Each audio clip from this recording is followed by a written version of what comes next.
Hey y'all, today we're going to be working in the front yard, pruning some of my boxwood bushes or shrubbery, and then also trimming back my bridal wreath spirea. So I'm going to show you guys how I go about that process, and then I'm also going to show you how I fertilize both of those shrubs as well. As always, make sure you hit that subscribe button and that notification bell so you know when my latest videos are up, and make sure you drop me a comment below. Do you prefer to use handheld pruners or do you prefer to use an electric pruner when working on your shrubbery? Okay, so here we are in the front yard. You can see the two really big fluffy boxwoods back there. Those are what we're going to be working on today. I do have some dead areas right here. I will hand trim out those branches that are gone. I'm also going to be working on these two smaller pixie bushes and trimming those up as well. Let me take you around the side. Everything's looking just beautiful right now. Look at all this penstemon about to bloom. Gorgeous. So I also have these two additional boxwoods, which I'm going to round up and trim up. I like to do all my boxwoods in kind of a tight sphere. It's been taking several years to kind of get them towards that point. They still have a lot of growing to do, but I really do like the round shapes in contrast with kind of the natural feel of my garden. And then I'm also going to be trimming back both of my bridal wreath spireas on either side of the Ruby Falls redbud.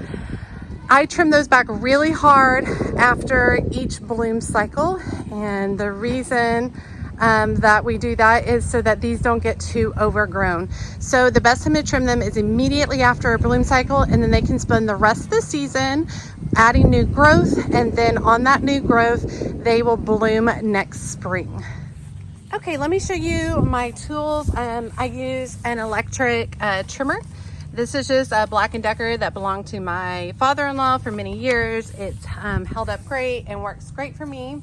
And then I also like to utilize just a pair of pruners so I can do any kind of hand pruning I want. And then I also utilize an old sheet that I put around the bottom of my bushes to catch as many clippings as I can. All right, y'all, let's get started.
Okay, so you can see the difference. I've rounded up the left one and the right one is still really fluffy. I actually decided to dump a bunch of my clippings in the back because I realized the soil level's a little bit low back there.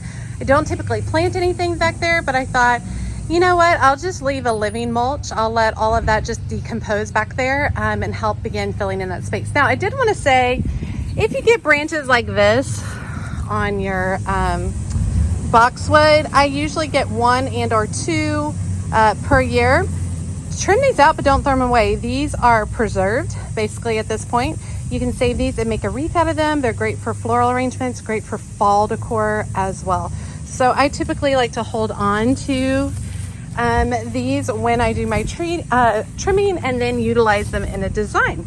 Okay, now that we've got one done, let's go ahead and knock out this last big one and these 2 small ones.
Those are all cleaned up, looks so much more fresh, clean over there. And that gets it ready for a project that I'm gonna start on tomorrow. So that looks good. So let's move over to the side, do the other 2 boxwoods, and then slide over to the Spirea.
up pretty good. A little bit more oblong shape than round, but you know, it is what it is. So let's shift over to the Spirea.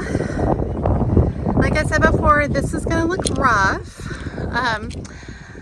I don't want these to grow out of control. Spirea can grow 10, 12 feet tall, insane, and that's not appropriate size for my garden. So what I'll do is I'll trim these right back after a bloom. They just finished their bloom. I'll trim them back really, really hard, and then they'll spend the rest of the season growing back, and then next spring they will give me fresh blooms on all of those limbs that they grew over this season.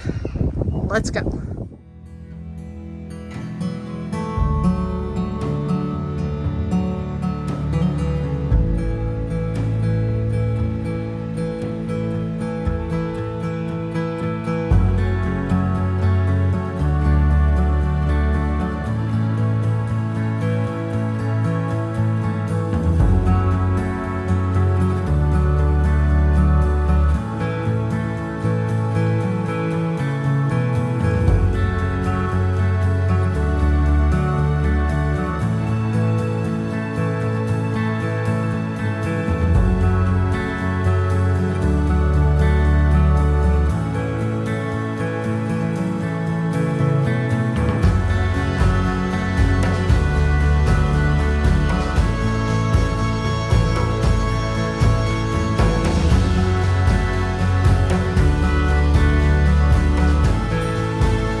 Okay, I told you it would look really sad.